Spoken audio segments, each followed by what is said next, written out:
নমস্কার বন্ধুরা, আমার রান্নাঘরে বানানো হচ্ছে আজকে ঘুগনি।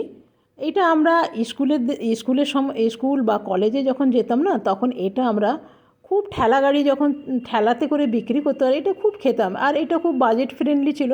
আরও অন্যান্য খাবার থাকতো, কিন্তু সেই খাবারগুলো এর তুলনায় দাম অনেক বেশি ছিল। সেই জন্য আমরা ঘুগনিটাই বেছে নিতাম। আর শাল পাতায় দোনার করে দিত, তার গন্ধও আলাদা, কাঁচা শাল পাতায় করে।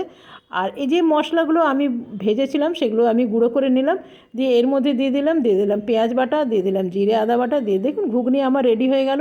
উপর থেকে দিয়ে দিলাম ধনেপাতা। তবে স্কুল কলেজের ওই দিনগুলো কোনো দিন ভুলতে পারবো না।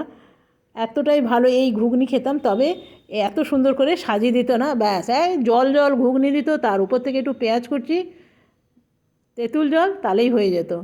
তা আমি এরকমভাবে সাজিয়ে দিলাম। উপর থেকে দিয়ে দিলাম পাপড়ি, দিয়ে দিলাম একটুখানি তেঁতুল জল, দিয়ে দিলাম উপর থেকে ঝুরি ভাজা। ধন্যবাদ।